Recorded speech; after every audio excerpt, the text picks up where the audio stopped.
Some people use the cameras on their phone to take pictures of scenery on a trip, or for taking pictures of groups of people at a gathering, or even a plate of food in front of them.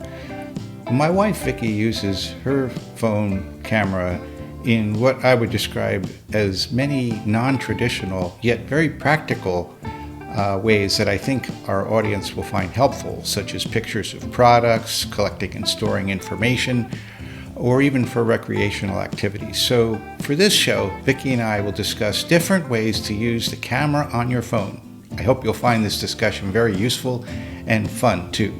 Stay tuned.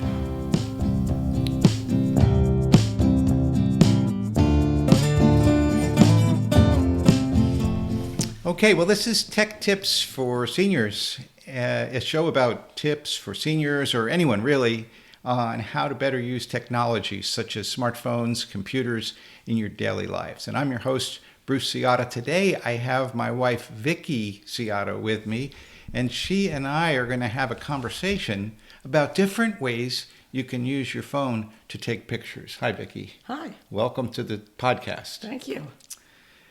So this whole topic just brings me back to a day I worked in the wireless industry, and I got to take home different demo products in the days of having phones that were being made by different manufacturers. And I remember the first time that I brought home a phone that had a camera in it.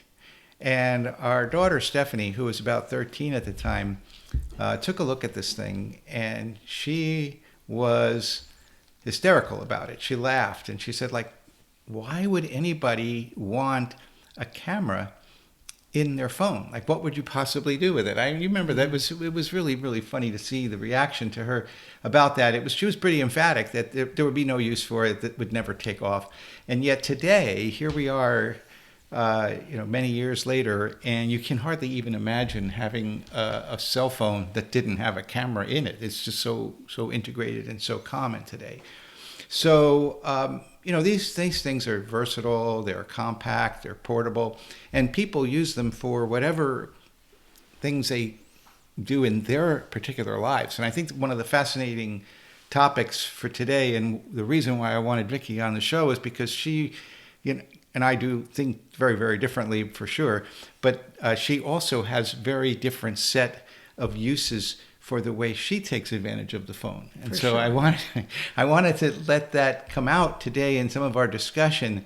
One of the big categories that Vickie's mentioned to me, and you talk about it as taking pictures of products, for example. So what are some examples of that, how you do that? Well, what I might do is if I wanted to go to the store, and it's not one of my own products. If I'm shopping for Bruce, he is very particular about some of his products. Like, for example, toothpaste. It's not just a certain brand. It has to be a certain flavor and a certain usage. And so I usually will take a picture of the product at home, and then I might bring it to the store with me so that when I'm looking at the 20 different types of Colgate or Crest, I can actually get the right one.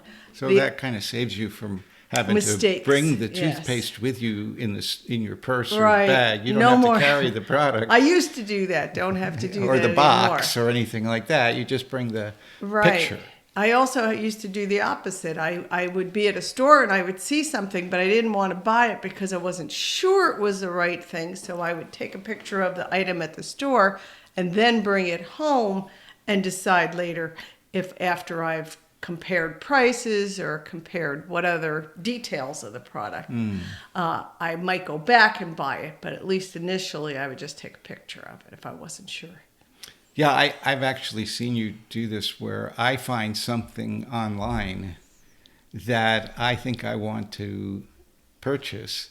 And you say, well, let me just take a picture of your computer. And you snap a shot of that device, that product right on the screen. It's faster. And then you have it with you. You know the exact image of what you're looking for in the store, and you can bring that home or bring it to the store with you, so you can do it while you're shopping. That's really clever, very, very clever use.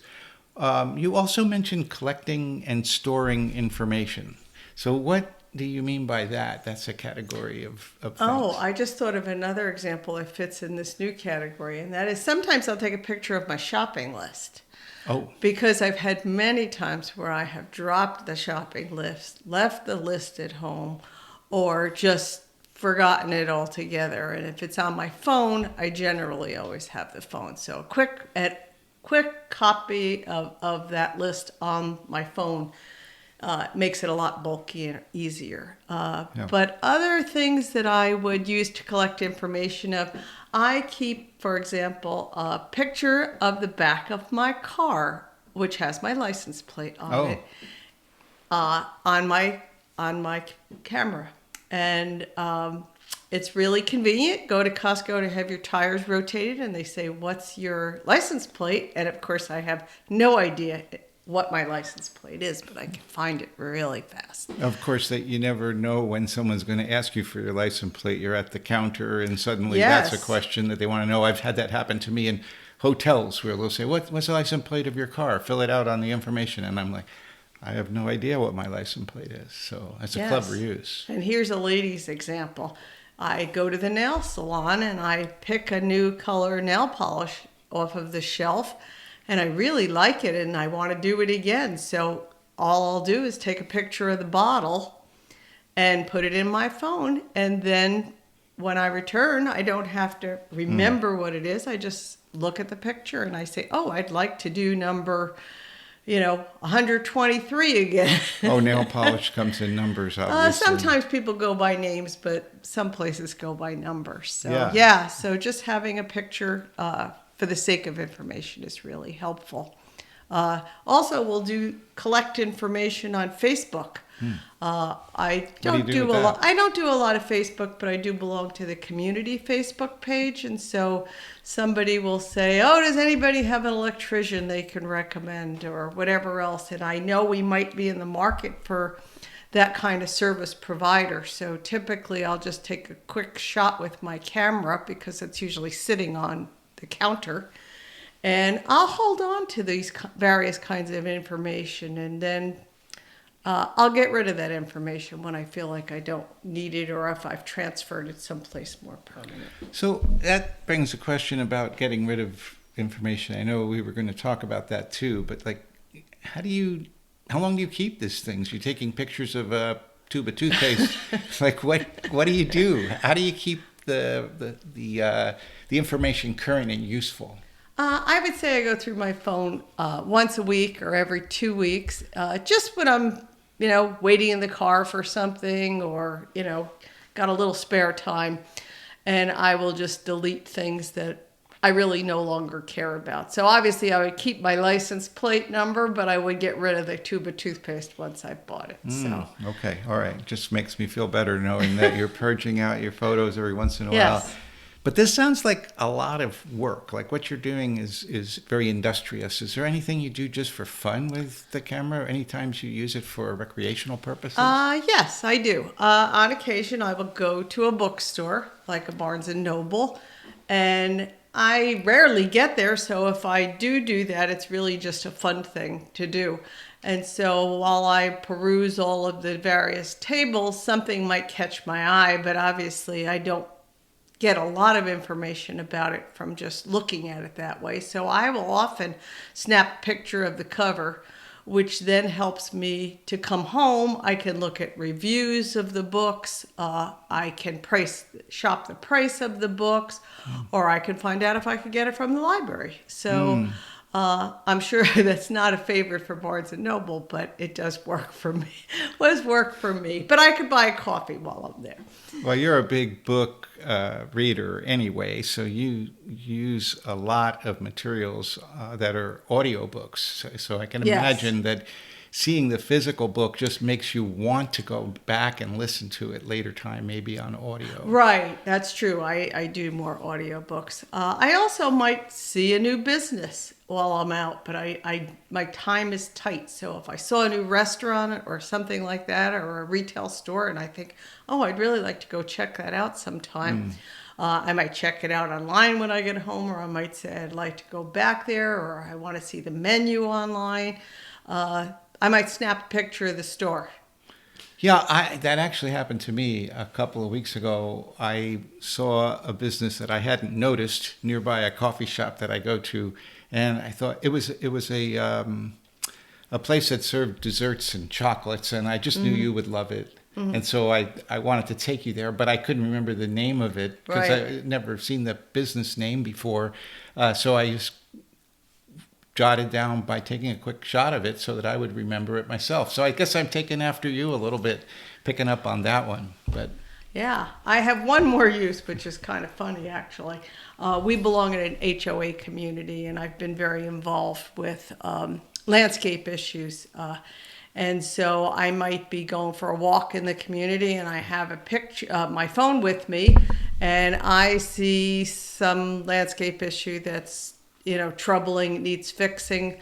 I might just take a quick picture of the problem, a dripper that's spraying, and I might take a picture of the cross streets that I'm at, in order, or an address of the house that it's near. And this is all HOA stuff, not homeowners stuff. And I'll grab a picture of that. When I get home, I'm able to report it to the landscape company through the company portal. But I got a picture of it already. So, that's a good example of how having the camera at your disposal wherever you are has lended to a lot of data that wouldn't have been available. Like the dripper spraying, for example, only goes off at certain times. And so if you weren't walking by at that time, and if you didn't have your camera on you, you wouldn't have been able to perhaps give the exact location or seeing this in real time and proving that it's really happening. Right. It's part of what's going on in the media today when it comes to crimes and things like that. They just get a plethora of information from particularly young people who are used to taking pictures in real time when they see something going on, and that becomes useful for investigative purposes. So that's a great example of taking it on the go and making good use of it. I know many people probably have never thought of the ideas that you brought up. What would you say for somebody who's kind of new to this idea? What got you into the whole process of using the phone? Did you dive into all those things at one time, or was this a gradual process? I think learning that, it makes life simpler, especially when it comes to like product information, not getting the wrong thing and having to return it. I do have a funny story about a time recently that I was in the store, and I got to the checkout grocery store, and my item rang up at the wrong price. And so I really don't like to spend a lot of time wasting in lines or anything like that. So I was like, quick, can I just run back and take a picture of the tag on the shelf? This way you can do a price adjustment. So I am often very motivated to take pictures in order to save time or to make things simpler. So. A funny story just came to my mind that happens to our family a lot is that you and I will be out someplace, and I'll snap a picture of us and put it on our family chat. And so our girls, being the younger generation, grab the photos that we put on there, and then because they can pinch and expand the photo, they'll peer into the photo and see something that's in the background that I didn't even realize was in the shot. And then they'll make a comment about that small component of something on the wall, maybe something on a sign on the wall, or some coffee or drink that we're having that you hadn't thought was in the picture, and now they're saying, "Oh, what's that on the plate next to your pie?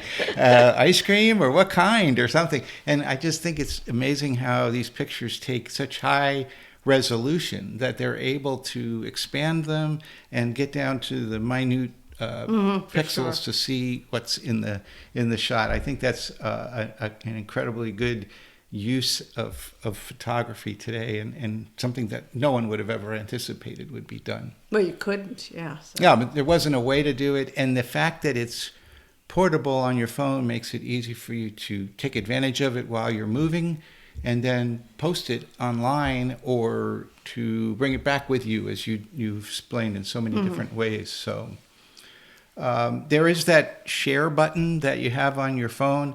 It's probably not something everybody's used to, but it's like a box with an arrow pointing up. And if you were to click on your photo in your camera roll on your phone, you can pass it on to somebody through text or email, and that makes these pictures that are on your phone even more useful. You can make good use of sharing them, and of course viewing them over time. I'm more of a capture the family shot or the memory, maybe a scenery picture. And so I like to store those and then go back and see where I've been and make a different kind of use of those pictures, which may be a little more traditional than what your ideas were. But I think all the same, it's totally up to individuals what they want to do with their pictures. Just the fact that there's so much more you can do with things today because you have them. Yeah, definitely. So anything else to add that you can think of on this topic? Well, I didn't know anything about a share button. So maybe another time you can teach me about that, because you lost me on that one. Yeah, or I can actually, I think it's a good idea. I'll post a little video for an audience and attach it in the show notes for how to do that, so that you can create a little use of that share button yourself in the future. So I'll make a little demo for that, and I'll add it into this video after we've posted it. So anyway, Vickie, thanks so much for being on with the podcast. Oh, my pleasure.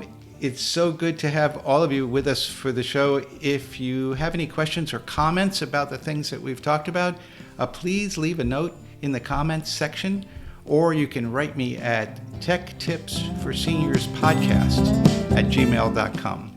Thanks for joining us today, and thank you, Vickie. You're welcome. Well, thanks for joining me today on Tech Tips for Seniors. I hope you found today's tech tip helpful. And if so, let me know by leaving a note in the comments section for this episode. And it would be awesome if you would like, subscribe, and pass this on to a friend who can get something out of it. Remember, stay tuned for the next episode of Tech Tips for Seniors. Take care.